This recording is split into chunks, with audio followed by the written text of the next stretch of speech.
بسم اللہ الرحمن الرحیم۔ مطالب الفرقان، سورہ الصافات، مکی، نمبر 37، آیت نمبر 102۔ قرآن مجید کی تفسیر خود قرآن مجید سے از علامہ غلام احمد پرویز صاحب، اخذ و تلخیص محمد اکبر دکشت بھارتواج، نظر ثانی ڈاکٹر انعام الحق۔ سورہ الصافات، آیت نمبر 102۔ فلما بلغ معه السعي قال يا بني إني أرى في المنام أني أذبحك فانظر ماذا ترى قال يا أبت افعل ما تؤمر ستجدني إن شاء الله من الصابرين۔ جب وہ باپ کا ہاتھ بٹانے کے قابل ہو گیا تو ایک دن ابراہیم علیہ السلام نے کہا کہ اے میرے بیٹے، میں نے خواب میں دیکھا ہے کہ میں تجھے ذبح کر رہا ہوں، تم غور کر کے مجھے بتاؤ کہ تمہاری کیا رائے ہے۔ بیٹے نے کہا ہے میرے ابا جان، اگر آپ اسے اللہ کا حکم سمجھتے ہیں تو آپ اللہ کا حکم بجا لائیے، آپ مجھے ثابت قدم پائیں گے۔ آیت نمبر 103۔ فلما أسلما وتله للجبين۔ جب دونوں نے حکم کی تعمیل میں اپنے آپ کو اپنے رب کے حوالے کر دیا اور ابراہیم علیہ السلام نے بیٹے کو کن پٹی کے بل لٹا لیا۔ آیت نمبر 104۔ وناديناه أن يا إبراهيم۔ تو ہم نے اسے آواز دی، اے ابراہیم۔ آیت نمبر 105۔ قد صدقت الرؤيا إنا كذلك نجزي المحسنين۔ اے ابراہیم، تو نے خواب ہی کو سچ سمجھ لیا کہ یہ ہمارا حکم ہے۔ بلا شبہ جو لوگ ہمارے قوانین کے مطابق حسن کارانہ انداز میں زندگی بسر کرتے ہیں، ہم انہیں اس قسم کے نقصانات سے بچا لیا کرتے ہیں۔ حضرت اسماعیل علیہ السلام کو ذبح کرنے کی حقیقت۔ اب یہاں حضرت ابراہیم علیہ السلام کی انتہا درجے کی فرما برداری کی بات آ رہی ہے۔ وہ بیٹے کے سامنے اپنا خواب بیان کر رہے ہیں کہ کس نے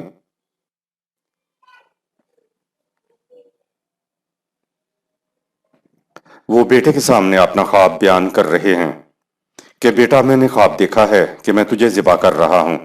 یہ خواب کی چیز ہے، اس لیے ہم اور آپ نہیں کہہ سکتے کہ انہوں نے کس انداز سے اس کی تعبیر کی ہوگی۔ وہ اسے غالباً اشارہ خداوندی سمجھے تھے۔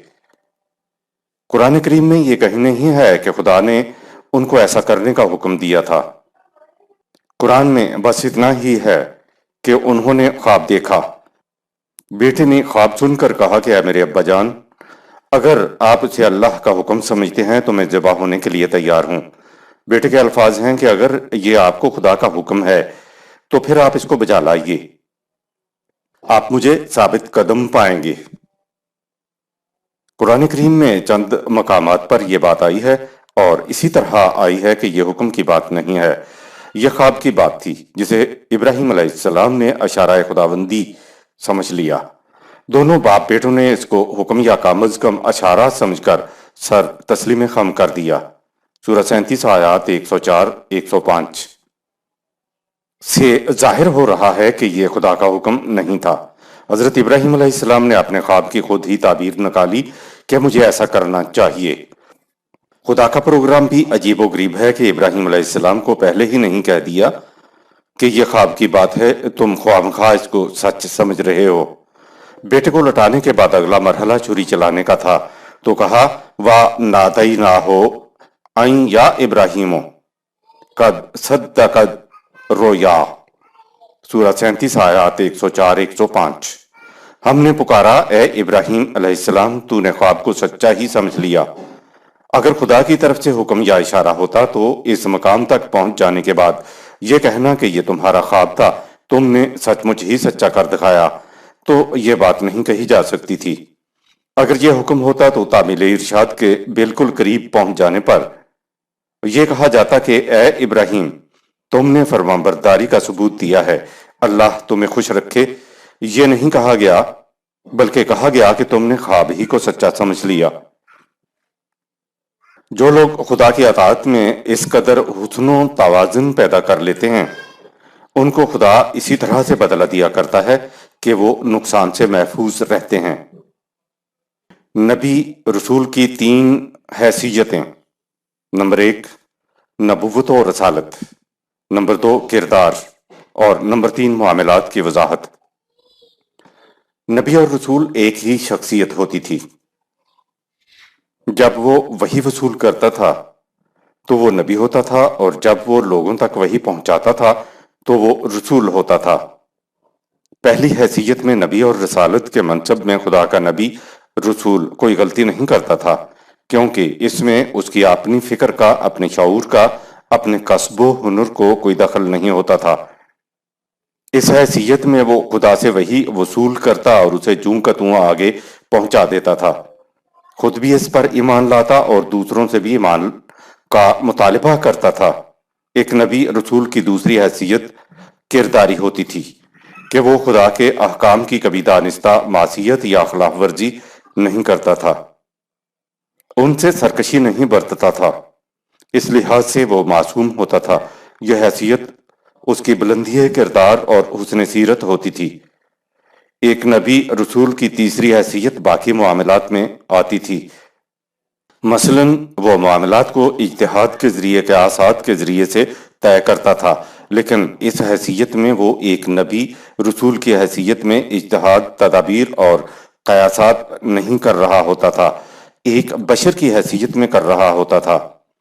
احکام خداوندی پر عمل کرانے کے طور طریقے تدبیری ہوتے تھے، ان کو اجتہاد کہتے ہیں۔ اس حیثیت میں وہ عقل و فکر کی روح سے یہ ساری چیزیں کرتا تھا۔ اس کے اجتہاد میں، اس کے قیاس میں غلطی بھی ہو سکتی تھی، مثلاً اسے جنگ کرنا پڑتی تھی، کسی وقت اجتہادی اور غلطی ہوتی تو شکست بھی ہو جاتی تھی، نقصان بھی اٹھانا پڑتا تھا۔ یہ باتیں اس کے منصب رسالت یا منصب نبوت کے منافی نہیں ہوتی تھیں۔ قرآن کریم بار بار رسول کے متعلق کہتا ہے کہ انما انا بشر مثلکم، میں تمہاری ہی طرح کا بشر ہوں۔ تو بشریت کا یہ مقام تو کہیں نہ کہیں ضرور آنا چاہیے۔ بشریت کے مقام کے اندر یہ تدابیر، قیاسات، اجتہادات اور مشاورتیں آ جاتی ہیں جن میں غلطی بھی ہو سکتی تھی۔ خدا کے احکام کی تفسیر میں نبی رسول غلطی نہیں کرتا، ان کی تعمیل میں غلطی نہیں کرتا۔ وہ جو اس کے تدبیری طریقے ہوتے ہیں یا اپنے طور پر اس کے لیے اسکیم بنانی ہوتی ہے تو اس میں سقم رہ جاتا تھا، کمزوری بھی رہ جاتی تھی، پھر تجربہ کے بعد اسقام کو دور بھی کیا جاتا تھا۔ رسول کی یہ حیثیتیں سامنے رکھنی چاہیے۔ اگر رسول کو فوق البشر مان لیا جائے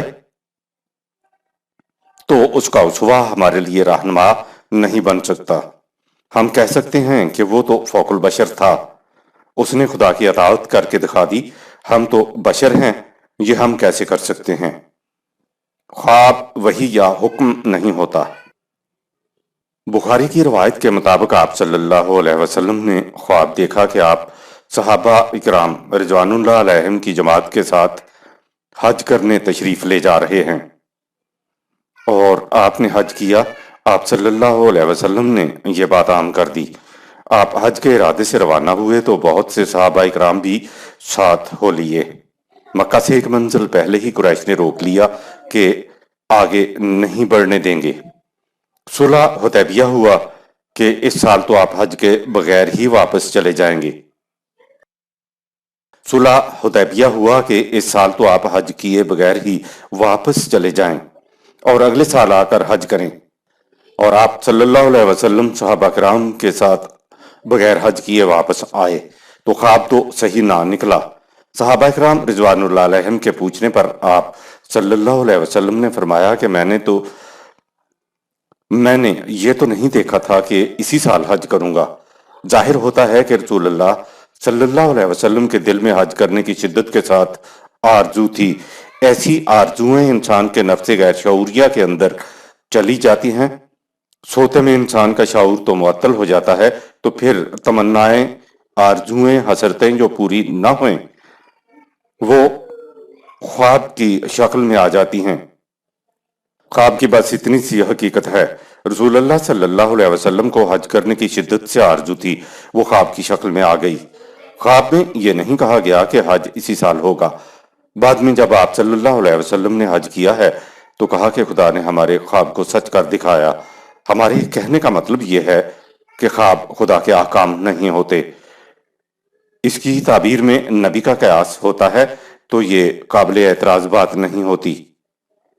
حضرت ابراہیم علیہ السلام نے بھی خواب کو حقیقت سمجھ لیا تھا، وہ حکم نہیں تھا۔ قرآن نے کہا ہے کہ اے ابراہیم، تم نے تو خواب ہی کو سچ سمجھ لیا، تو بات صاف ہو گئی کہ یہ حکم نہیں تھا۔ بہرحال جب ابراہیم علیہ السلام خواب کی بنا پر ہی یہ سب کچھ کرنے کے لیے تیار ہو گئے، تو اگر سچ مچ کسی وقت خدا کا حکم آ جائے تو وہ کون سا ایسا مقام ہے جس کی تعمیل میں حضرت ابراہیم پیچھے رہ جاتا؟ وہ کسی حکم کی تعمیل میں پیچھے نہیں رہے گا۔ یہ ہے وہ چیز جو قرآن المجید نے کہی ہے۔ آیت نمبر 106۔ ان هذا لهو البلاء المبين۔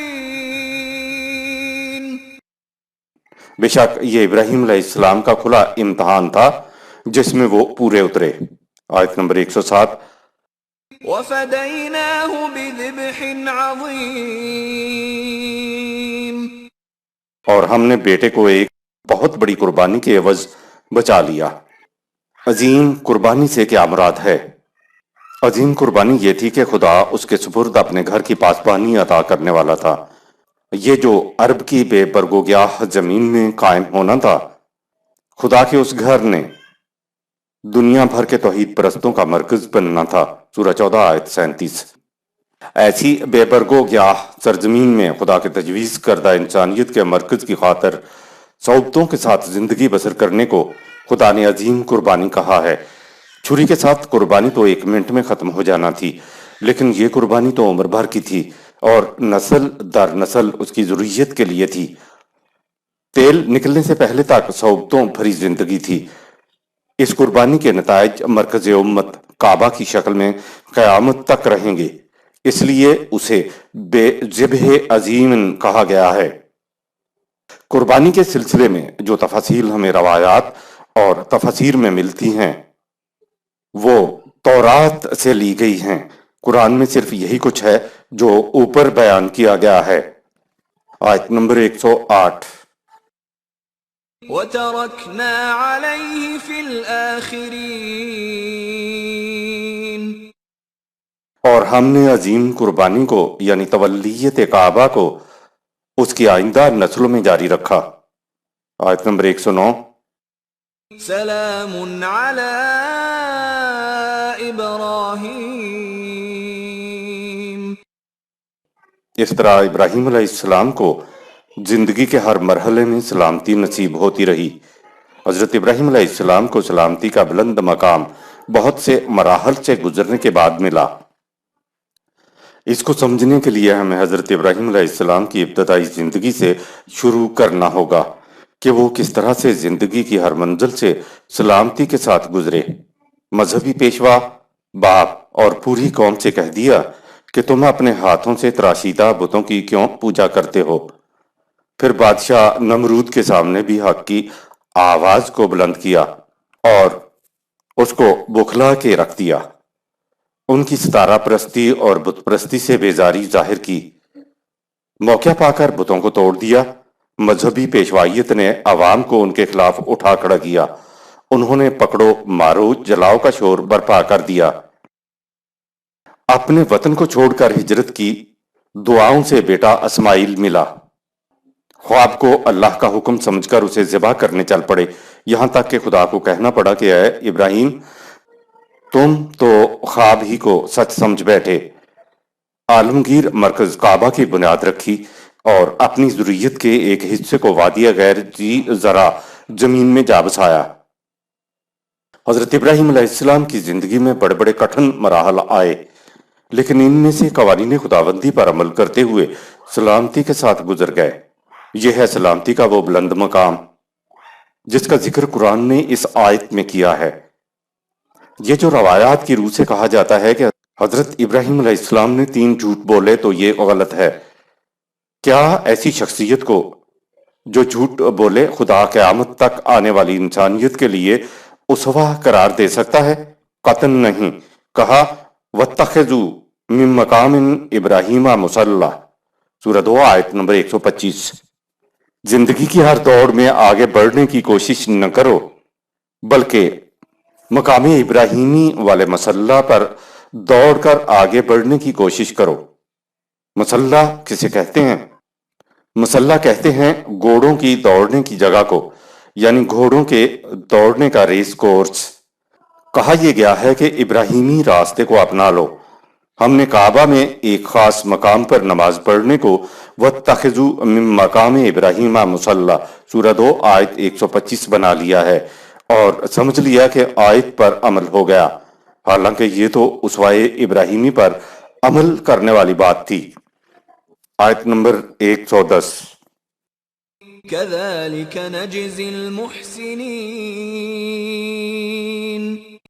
ابراہیم علیہ السلام ہی نہیں بلکہ جو بھی قوانین خداوندی کے مطابق حسن کارانہ انداز میں زندگی بسر کرتا ہے اس کا نتیجہ سلامتی ہوا کرتا ہے۔ آیت نمبر 111۔ إنه من عبادنا المؤمنين۔ یقیناً ابراہیم ہمارے ان بندوں میں سے تھا جو ہمارے قوانین کی صداقت پر محکم یقین رکھتا تھا۔ آیت نمبر 112۔ وبشرناه بإسحاق نبيا من الصالحين۔ اور ہم نے ابراہیم علیہ السلام کو چھوٹے بیٹے اسحاق علیہ السلام کی بھی خوشخبری دی جو زمرہ صالحین میں سے تھا۔ آیت نمبر 113۔ وباركنا عليه وعلى إسحاق ومن ذريتهما محسن وظالم لنفسه مبين۔ اور ہم نے ابراہیم علیہ السلام اور اسحاق علیہ السلام کو اپنی برکات سے نوازا۔ ان کی اولاد میں وہ لوگ بھی ہوئے جو ہمارے قوانین کے مطابق حسن کارانہ انداز سے زندگی بسر کرتے تھے، اور ایسے بھی ہوئے جو کھلے بندوں اپنے آپ پر زیادتی کرتے تھے۔ آیت نمبر 114۔ وَلَقَدْ مَنَنَّا عَلَى مُوسَى وَهَارُونَ۔ اور ہم نے موسیٰ علیہ السلام و ہارون علیہ السلام کو اپنی نعمتوں سے نوازا۔ آیت نمبر 115۔ وَنَجَّيْنَاهُمَا وَقَوْمَهُمَا مِنَ الْكَرْبِ الْعَظِيمِ۔ اور انہیں اور ان کی قوم کو ایک بہت بڑی مصیبت سے نجات دی۔ آیت نمبر 116۔ وَنَصَرْنَاهُمْ فَكَانُوا هُمُ الْغَالِبِينَ۔ ہم نے انہیں مدد دی تو وہ فرعون کی قوم پر غالب آ گئے۔ آیت نمبر 117۔ وَآتَيْنَاهُمَا الْكِتَابَ الْمُسْتَبِينَ۔ ان دونوں موسیٰ و ہارون علیہ السلام کو ہم نے واضح کتاب دی۔ آیت نمبر 118۔ وَهَدَيْنَاهُمَا الصِّرَاطَ الْمُسْتَقِيمَ۔ اور زندگی کی سیدھی اور توازن بدوش راہ کی طرف ان کی رہنمائی کی۔ آیت نمبر 119۔ وَتَرَكْنَا عَلَيْهِمَا فِي الْآخِرِينَ۔ ان کی داستان حیات کو بھی ہم نے آنے والوں کے لیے معزت کا باعث بنا دیا۔ آیت نمبر 120۔ سلام على موسى وهارون موسیٰ و ہارون پر سلام ہو۔ آیت نمبر 121۔ إنا كذلك نجزي المحسنين موسیٰ و ہارون علیہ السلام ہی نہیں بلکہ جو بھی قوانین خداوندی کے مطابق حسن کارانہ انداز میں زندگی بسر کرتا ہے اس کا نتیجہ امن و سلامتی ہی ہوا کرتا ہے۔ آیت نمبر 122۔ إنهما من عبادنا المؤمنين یقیناً وہ دونوں ہمارے ان بندوں میں سے تھے جو ہمارے قوانین کی صداقت پر محکم یقین رکھتے تھے۔ آیت نمبر 123۔ وَإِنَّ إِلْيَاسَ لَمِنَ الْمُرْسَلِينَ یہ حقیقت ہے کہ الیاس بھی ہمارے رسولوں میں سے تھا۔ آیت نمبر 124۔ إِذْ قَالَ لِقَوْمِهِ أَلَا تَتَّقُونَ جب اس نے اپنی قوم سے کہا کہ کیا تم غلط روش زندگی کی تباہیوں سے بچنا نہیں چاہتے؟ ہر قوم کی طرف آنے والے رسول پر ہمارا ایمان ہے۔ حضرت الیاس علیہ السلام کا ذکر اس جگہ کے علاوہ سورۃ الانعام میں بھی آیا ہے۔ خدا نے بعض انبیاء کرام کا تو نام قرآن میں دے دیا ہے اور کثیر تعداد جو فلسطین اور گرد و نواح کے علاوہ دنیا میں آئے ان کا نام نہیں دیا ہے۔ ہم پر لازم ہے کہ تمام انبیاء کرام پر ایمان رکھیں اور ان میں رسول ہونے کی جہت سے کوئی فرق نہ رکھیں۔ ہمارا ایمان ہے کہ خدا نے کریا کریا بستی بستی نبی رسول بھیجے۔ ہم مذاہب عالم کی تمام تعلیم کو نہیں مانیں گے، ہم صرف اسی تعلیم کو تسلیم کریں گے جو قرآن کی تعلیم کے مطابق ہو، کیونکہ حفاظت کا انتظام نہ ہونے کی وجہ سے ان کی کتابیں تبدیل ہو چکی ہیں۔ نبی اکرم صلی اللہ علیہ وسلم سے پہلے ہو گزرے جس مذہب کے بانی کا نام ہمارے سامنے آئے گا ہم احترام میں سر جھکا لیں گے اور قیاس کر لیں گے کہ یہ انبیاء اکرام کے زمرہ میں سے ہو سکتا ہے، لیکن اس کی تعلیم اب نہیں رہی۔ سابقہ انبیاء پر جو تعلیم نازل ہوئی تھی وہ ساری کی ساری اب قرآن کریم میں محفوظ ہے۔ خدا نے قرآن کریم کو مہیمنہ سورہ 5 آیت نمبر 48 کہہ کر بتا دیا کہ یہ سابقہ تعلیم کا محافظ اور نگہبان ہے۔ قرآن کریم کے احکام اور حقائق پوری انسانیت کے لیے ہیں۔ ہم مسلمان بھی دین کو مذہب میں تبدیل کرنے کے بعد سابقہ امتوں کی طرح ہو گئے ہیں، بس فرق یہ ہے کہ ان کے پاس خدا کی محفوظ کتاب نہیں ہے۔ اگر وہ خدا کی تعلیم کی طرف آنا بھی چاہیں تو نہیں آ سکتے، جبکہ ہمارے پاس خدا کی اصل کتاب محفوظ ہے۔ جب ہم چاہیں خارج از قرآن مواد کو ترک کر کے اس کی طرف آ سکتے ہیں۔ ہم قرآن کی تعلیم کی طرف آئیں یا نہ آئیں، اس پر عمل کریں یا نہ کریں، یہ تو پوری انسانیت کا نصب العین ہے۔ اس پر ہماری اجارہ داری نہیں ہے کہ ہم اس پر چلیں گے تو یہ سچا قرار پائے گا اور ہم نہ چلیں گے تو اس کی سچائی پر حرف آئے گا۔ نہیں، یہ بات نہیں ہے۔ یہ تو ذکر للعالمین سورہ 38 آیت نمبر 87 ہے۔ جو بھی اس کے مطابق زندگی بسر کرے گا وہی مومن ہوگا، وہی عبد ہوگا، وہی قلب سلیم والی قوم ہوگی۔ غیر مسلموں سے یہ نہیں کہنا چاہیے کہ یہ محمد صلی اللہ علیہ وسلم کی کتاب ہے، بلکہ ان کے سامنے یہ کہنا چاہیے کہ یہ خدا کی کتاب ہے اور یہ کہ یہ تمہارے نبی کی بھی کتاب ہے۔ آپ کے نبی نے بھی یہی تعلیم پیش کی تھی جو اب تمہارے پاس نہیں رہی ہے۔ آیت نمبر 125۔ أتدعون بعلا وتذرون أحسن الخالقين تمہاری حالت یہ ہے کہ تم باال دیوتا کی پرستش کرتے ہو اور اس خدا کے قوانین کو پس پشت ڈالتے ہو جو تخلیق کے اعتبار سے نہایت بہترین تخلیق کرنے والا ہے۔ آیت نمبر 126۔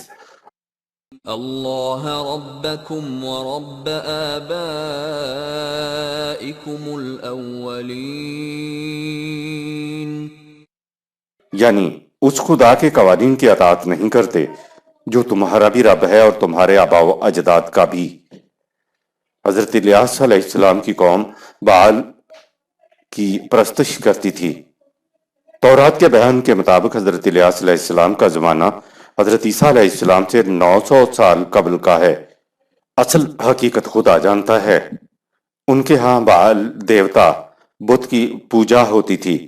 بعل لفظ عبرانی زبان کا لفظ ہے جس کے معنی ہیں بہت زیادہ قوی، صاحب اقتدار، قوت والا، استبداد کی طاقت والا۔ حضرت الیاس علیہ السلام نے قوم کو خدا کے راستے کی طرف دعوت دی۔ انہوں نے تکذیب کی کہ تم جھوٹ کہتے ہو، اور وہ یوں عذاب میں ماخوذ ہو گئے۔ آیت نمبر 127۔ فَكَذَّبُوهُ فَإِنَّهُمْ لَمُحْضَرُونَ۔ انہوں نے اسے جھٹلایا اور اپنی غلط روش کے نتیجے میں عذاب میں ماخوذ ہو گئے۔ آیت نمبر 128۔ إِلَّا عِبَادَ اللَّهِ الْمُخْلَصِينَ۔ قوانین خداوندی کے مطابق زندگی بسر کرنے والے محفوظ رہتے ہیں، تو الیاس علیہ السلام اور اس کے پیروکار بھی محفوظ رہے۔ آیت نمبر 129۔ وَتَرَكْنَا عَلَيْهِ فِي الْآخِرِينَ۔ الیاس علیہ السلام کے تذکرہ کو بھی ہم نے آنے والوں کے لیے موجب عبرت و موعظت بنایا۔ آیت نمبر 130۔ سلام علی الیاسین۔ الیاس علیہ السلام اور اس کے ساتھیوں پر سلام ہو، یعنی وہ سلامت رہے۔ آیت نمبر 131۔ انا کذالک نجزی المحسنین۔ الیاس علیہ السلام ہی نہیں بلکہ جو بھی قوانین خداوندی کے مطابق حسن کارانہ انداز میں زندگی بسر کرتا ہے اس کا نتیجہ امن و سلامتی ہی ہوا کرتا ہے۔ آیت نمبر 132۔ انہ من عبادنا المؤمنین۔ یقیناً الیاس علیہ السلام ہمارے ان بندوں میں سے تھا جو ہمارے قوانین کی صداقت پر محکم یقین رکھتے ہیں۔ آیت نمبر 133۔ وَإِنَّ لُوطًا لَّمِنَ الْمُرْسَلِينَ۔ اسی طرح لوط علیہ السلام بھی ہمارے پیغمبروں میں سے تھا۔ آیت نمبر 134۔ اِذْ نَجَّيْنَاهُ وَأَهْلَهُ أَجْمَعِينَ۔ ہم نے اسے اور اس کے ساتھیوں کو عذاب سے بچا لیا۔ آیت نمبر 135۔ إِلَّا عَجُوزًا فِي الْغَابِرِينَ۔ سوائے ایک بڑھیا بیوی کو جو لوط کے ساتھ نہ چلی بلکہ وہ پیچھے رہ گئی تو وہ بھی ہلاک ہو گئی۔ آیت نمبر 136۔ ثُمَّ دَمَّرْنَا الْآخَرِينَ۔ پھر ہم نے باقی قوم کو تباہ کر دیا۔ آیت نمبر 137۔ وَإِنَّكُمْ لَتَمُرُّونَ عَلَيْهِمْ مُصْبِحِينَ۔ اور تم ان کی تباہ شدہ بستیوں پر سے گزرتے ہو صبح کو بھی۔ آیت نمبر 138۔ وَبِاللَّيْلِ أَفَلَا تَعْقِلُونَ۔ اور رات میں بھی ان بستیوں پر سے گزرتے ہو، یعنی دن رات کے سفروں میں تم ان بستیوں کے کھنڈرات پر سے گزرتے ہو تو کیا تم نہیں سوچتے کہ قوانین خداوندی سے سرکشی برتنے کا نتیجہ کیا ہوا کرتا ہے۔ آیت نمبر 139۔ وَإِنَّ يُونُسَ لَمِنَ الْمُرْسَلِينَ۔ اور بے شک یونس علیہ السلام بھی ہمارے پیغمبروں میں سے تھا۔ آیت نمبر 140۔ إِذْ أَبَقَ إِلَى الْفُلْكِ الْمَشْحُونِ۔ وہ ایک اجتہادی غلطی کی وجہ سے اپنے فرائض منصبی کو چھوڑ کر وہاں سے روانہ ہو گیا اور دریا پار کرنے کے لیے بھری کشتی میں دوسری سواریوں کے ساتھ بیٹھ گیا۔ سورہ کی آیت نمبر 87۔ نبی خود اپنی مرضی سے کسی قوم کو نظر انداز نہیں کر سکتا۔ قرآن میں دوسرے مقام پہ ہے اور اسی طرح ذُو النون کا معاملہ بھی ہے۔ وہ اپنی قوم کے لوگوں سے تنگ آ کر غصہ میں قبل از وقت وہاں سے چلا گیا۔ اس نے خیال کیا تھا کہ اس کا چلے جانے کا فیصلہ خدا کے کسی حکم کے خلاف نہیں، اس لیے خدا اس پر اس کا مواخذہ نہ کرے گا۔ سورہ کی آیت نمبر 87۔ ایک نبی کے لیے ہم اس کو جرم نہیں کہہ سکتے۔ بہرحال قرآن الحمید نے اسے ایک لغزش تو کہا ہے کہ اس نے خود فیصلہ کیا، لیکن ان کا اتحادی فیصلہ صحیح ثابت نہ ہوا۔ اس قوم میں راہ راست پر آ جانے کا بھی امکان تھا۔ ہجرت کے معاملہ میں خود فیصلہ کرنے کو بھی قرآن نے لغزش کہا ہے، کیونکہ ذہبہ مغاضباً سورہ 21 آیت نمبر 87، وہ غصہ میں وہاں سے چلا گیا تھا، خدا کی طرف سے اجازت نہیں ملی تھی۔ آیت نمبر 141۔ فساهم فكان من المدحضين بہرحال سب کے بوجھ سے کشتی ڈگمگائی یا اس کا پاؤں پھسلا تو وہ پانی میں گر گیا۔ خدا انتقام کے جذبے سے بلند ہے۔ حضرت یونس علیہ السلام کے پانی میں گر جانے کو یہ نہ سمجھا جائے کہ خدا نے ان سے انتقام لیا کہ تم ہماری اجازت سے قبل ہی چلے آئے ہو تو لو اب چکھو مزہ۔ نہیں، یہ بات نہیں ہے۔ خدا تو انتقامی جذبات سے پاک ہے، بہت بلند ہے۔ اس آیت میں لفظ فساءہم آیا ہے۔ عربوں کے ہاں ساءہم وہ تیر بھی ہوتے تھے جن سے وہ قرہ ڈالتے تھے اور نتیجے میں گوشت تقسیم کیا کرتے تھے۔ یہاں سے لوگوں نے بات بنائی کہ کشتی ڈگمگائی تو کشتی میں سوار لوگوں نے سمجھا کہ ہم میں سے کوئی گناہ گار کشتی میں بیٹھ گیا ہے جس کی وجہ سے کشتی ڈگمگا رہی ہے۔ گناہ گار کو تو پتہ لگانے کے لیے انہوں نے قرہ ڈالا تو وہ حضرت یونس علیہ السلام کے نام نکلا اور انہوں نے اسے اٹھا کر دھڑام سے پانی میں پھینک دیا۔ یہاں قرہ اندازی کی بات نہیں تھی، بھلا قرہ اندازی سے بھی کسی گناہ گار کا علم ہو سکتا ہے؟ یہ ٹھیک ہے کہ ساءہم میں یہ بات آتی ہے کہ وہ کچھ مل کر کی جاتی ہے۔ عرب اس مل کر کرنے کے لیے اس لفظ کو استعمال کرتے تھے۔ ہمارے ہاں بھی یہ لفظ استعمال ہوتا ہے کہ جب ہم کہتے ہیں کہ شریک و سہیم، شیعہ حضرات کے ہاں جو امام کا حصہ ہوتا ہے اس میں سے وہ دوسروں کو دے دو تو وہ سہم امام ہوتا ہے۔ یہ سارے اس میں شریک ہوتے ہیں۔ نظر آتا ہے کہ وہاں قرہ اندازی کی بات نہیں تھی، اگرچہ اس زمانے میں ممکن ہے کہ وہ لوگ یہ بھی کرتے ہوں۔ اسلام میں قرہ اندازی ناجائز ہے، لیکن ہم حج پر جانے والے حجاج کا فیصلہ بھی قرہ کے ذریعے کرتے ہیں۔ حضرت یونس علیہ السلام بھری کشتی میں بیٹھ گئے تھے، اس لیے ہو سکتا ہے کہ کشتی ڈگمگائی یا پاؤں پھسلا اور وہ پانی میں گر گئے۔ بات کچھ بھی ہو، قرآن کریم اس کی تصریح نہیں کرتا کہ ہوا کیا تھا، بس ہوا یہ تھا کہ وہ پانی میں گر گئے۔ آیت نمبر 142۔ فالتقمه الحوت وهو مليم یونس علیہ السلام کو ایک بہت بڑی مچھلی نے منہ میں دبوچ لیا۔ اس مصیبت کو دیکھ کر وہ اپنے آپ کو ملامت کر رہا تھا کہ وہ قوم کو کیوں چھوڑ کر آیا۔ حضرت یونس علیہ السلام کو مچھلی نے پیٹ میں نہیں لے لیا تھا، وہاں کوئی بڑی مچھلی ہوگی، اس نے حضرت یونس علیہ السلام کو اپنے منہ میں دبوچ لیا۔ فل تاکمہ ہو، یہ جو لقمہ اجل ہے تو یہ تو کسی چیز کو دبوچ لینے کو کہتے ہیں۔ حضرت یونس علیہ السلام کے ذہن میں یہ احساس پیدا ہوا کہ میں تو قوم کو غصے کے عالم میں چھوڑ کر چلا آیا ہوں، تو اس احساس سے اس کا غصہ ختم ہو گیا۔ ویسے بھی انسان دو الگ الگ واقعات کو ملا لیتا ہے، مثلا مزار سے پیٹ کر کے باہر نکل آئے تو آگے سائیکل والے سے ٹکر ہو گئی۔ انسان ان دونوں واقعات کو ملاتا ہے کہ چونکہ میں نے مزار کی طرف پیٹ کی تھی اس لیے میری سائیکل سے ٹکر ہو گئی ہے، حالانکہ ان دونوں واقعات میں کوئی ربط نہیں ہوتا۔ ربط تو ہمارا ذہن پیدا کر دیتا ہے۔ حضرت یونس علیہ السلام کے ذہن نے ربط ملایا ہوگا کہ میں قبل از وقت چلا آیا ہوں، اس لیے یہ کچھ میرے ساتھ ہو گیا ہے۔ آیت نمبر 143۔ فلولا انه كان من المسبحين پس اگر یونس علیہ السلام بہت اچھا تیراک نہ ہوتا۔ آیت 144۔ للبث في بطنه إلى يوم يبعثون تو وہ قیامت تک مچھلی کے پیٹ میں رہتا، یعنی کبھی باہر نہ آ سکتا۔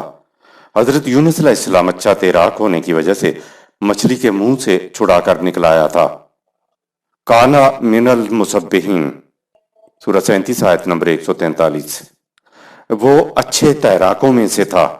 ہمارے ہاں ترجمہ کیا جاتا ہے کہ وہ اگر وہاں تسبیح نہ کرتا تو قیامت تک مچھلی کے پیٹ میں رہتا۔ کوئی نہیں سوچتا کہ کیا مچھلی نے قیامت تک زندہ رہنا تھا۔ دوسرے مقام پہ ہے کہ فنادا فی الظلمات ان لا الہ الا انت سبحانک انی کنت من الظالمین، سورہ 21 آیت نمبر 87۔ مشکلات کی تاریکیوں میں اس نے پھر خدا کو پکارا کہ میرا ایمان ہے کہ تیرے اقتدار کے سوا کسی اور کا اقتدار نہیں ہے، مجھ سے واقعی اجتہادی غلطی ہو گئی ہے۔ انسان پر مصیبت پڑتی ہے تو حضرت یونس علیہ السلام کا خدا کو پکارنا نیچرل سی بات ہے۔ یہ جو کہا جاتا ہے کہ یا اللہ مجھے معاف کر دے، تو یہ اپنے ضمیر کی ملامت ہوتی ہے اور اس کا اظہار ہوتا ہے۔ نبی ہر بات ہر کام خدا کی طرف سے وحی کے ذریعے نہیں کرتا، وہ نبی ہونے کے ساتھ ساتھ ایک بشر بھی ہوتا ہے۔ بشریت کے تقاضے تو ان کے سامنے بھی آتے تھے۔ المسبحین، سورہ 37 آیت نمبر 143 کا مادہ سین بے ہے ہے۔ عربی زبان میں سبح کسی کام کے لیے انتہائی جد و جہد کرنے کو کہتے ہیں۔ حضرت یونس علیہ السلام نے جد و جہد کی، ساتھ ہی وہ اچھا تیراک بھی تھا، تو وہ مچھلی کے منہ سے نکلنے میں کامیاب ہو گیا۔ قیامت تک مچھلی کے پیٹ میں رہنے کو بطور محاورہ استعمال کیا گیا ہے۔ قرآن نے یہ نہیں کہا کہ مچھلی نے حضرت یونس علیہ السلام کو نگل لیا تھا، بلکہ کہا ہے کہ اس کو منہ میں دبوچ لیا تھا۔ پھر کہا کہ اگر وہ ماہر تیراک نہ ہوتا اور جد و جہد نہ کرتا تو ظاہر ہے مچھلی نے اس کو نگل لینا تھا۔ اگر ایسا ہو جاتا تو پھر حضرت یونس علیہ السلام ایک لمبے عرصے تک مچھلی کے پیٹ میں رہتے اور کبھی باہر نہ آتے۔ اگر مچھلی قیامت تک زندہ نہ رہتی اور اس نے زندہ رہنا بھی نہیں تھا تو حضرت یونس علیہ السلام بھی مر جاتے، کیونکہ مردہ چیز کے اندر زندہ چیز زندہ نہیں رہ سکتی۔ قیامت تک کی بات محاورتاً کہی گئی ہے۔ ہم بھی تو کہتے ہیں کہ میں قیامت تک تیرا انتظار کروں گا۔ ہر زبان میں محاورے ہوتے ہیں۔ قیامت تک عربی زبان میں ہمیشہ ایسے لمبے عرصے کے لیے آتا ہے جس کی مدت متعین نہ کرنی ہو۔ اب بات یہ ہوئی کہ اگر حضرت یونس علیہ السلام اچھا تیراک نہ ہوتا اور اپنے آپ کو چھڑانے کے لیے جد و جہد نہ کرتا تو مچھلی نے اسے نگل لینا تھا، تو پھر وہ لمبے عرصے تک مچھلی کے پیٹ میں رہتا اور کبھی باہر نہ آتا۔ آیت نمبر 145۔ فنبذناه بالعراء